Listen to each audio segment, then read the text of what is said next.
Well, it finally happened. Marvel has jumped the shark. Or so it seems. Comic-Con has grown to be a place where Kevin Feige has the increasingly difficult task of making some announcement, giving some presentation, that will give the audience the same level of anticipation as the halcyon days of the Marvel Cinematic Universe. And by audience, I mean normal viewers, not these people. This has been an unenviable job as of late, with each Marvel production being more and more disappointing and embarrassingly dreadful as we make further deviations from the original cast of characters we all know and love. Don't have Iron Man anymore? Here's Ironheart. Captain America is too old? Here's Captain Falcon America Man.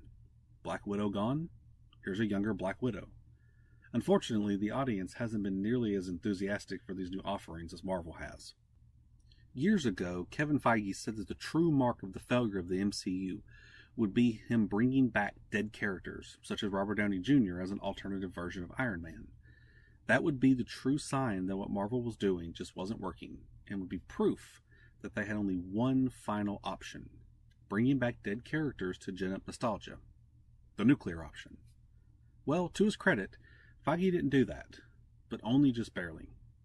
In this week's Comic-Con, Feige announced the rebrand of the next Avengers film, which had been the Kang Dynasty, as Doomsday, and paraded a man onto the stage dressed as Dr. Doom.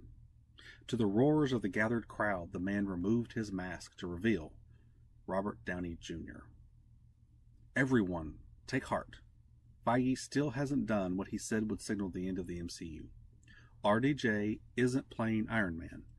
He's playing Dr. Doom. This has nothing to do with nostalgia baiting. This isn't due to the floundering state of the MCU. Nothing to see here. Move along. Clap and consume product.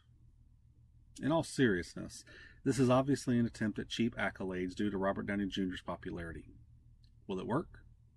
We'll have to wait and see what they decide to do with the character. I will say that it's going to be odd having a Fantastic Four movie coming out in 2025 in an alternate universe, followed by this movie with Dr. Doom in it in 2026. Will the two be connected? We have no idea. This is a big deal for the MCU. Marvel has struggled since Avengers Endgame, and some would argue they've struggled since Infinity War, with only a few movies here and there that have been successful. Spider-Man No Way Home was an unquestioned success and brought a sense of heart to what, improperly handled, could have been nothing more than a nostalgia-baiting cash grab. However, that movie primarily belongs to Sony due to the cinematic rights to Spider-Man. The next movie that could remotely be called successful was Guardians of the Galaxy 3. Unfortunately, that was a swan song for the Guardians franchise and director James Gunn before he was run off to DC.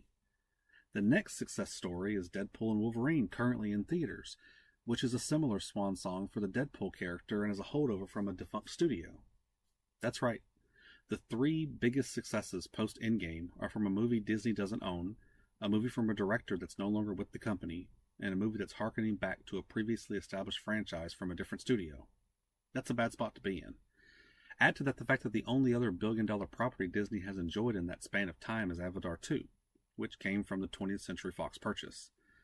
Once again, success from something they had little to do with. Seeing all this, it makes perfect sense that they are desperate. I mentioned in my video about the Deadpool and Wolverine trailer that the movie looked like it would be good and would probably be successful. But to what end? Deadpool and Wolverine will be followed by Agatha, House of Harkness. Agatha, Coven of Chaos. Agatha, Darkhold Diaries. Agatha all along. What does this show for middle-aged wine moms have to offer the average viewer? Absolutely nothing. After that, we have Captain America, Brave New World, which has been reshot at least twice, ballooning the budget to the size of an Eastern European country's GDP, and guaranteeing it will never make a profit. Add to this Blade, a movie about a vampire hunter that Marvel can't seem to figure out, and Thunderbolts, a movie that precisely no one is excited for, and Marvel is in deep trouble. There are a number of things Marvel can do with this RDJ casting. There is a comic storyline where Dr. Doom takes over as Iron Man. Will they do this? I don't think at first because of the aforementioned sign of failure, but I don't see any way this doesn't happen eventually. We'll have an evil Iron Man with the Machiavellian ambition of Dr. Doom. It could be successful if they prioritize story over message, which they have claimed they will start doing. I'm not particularly hopeful.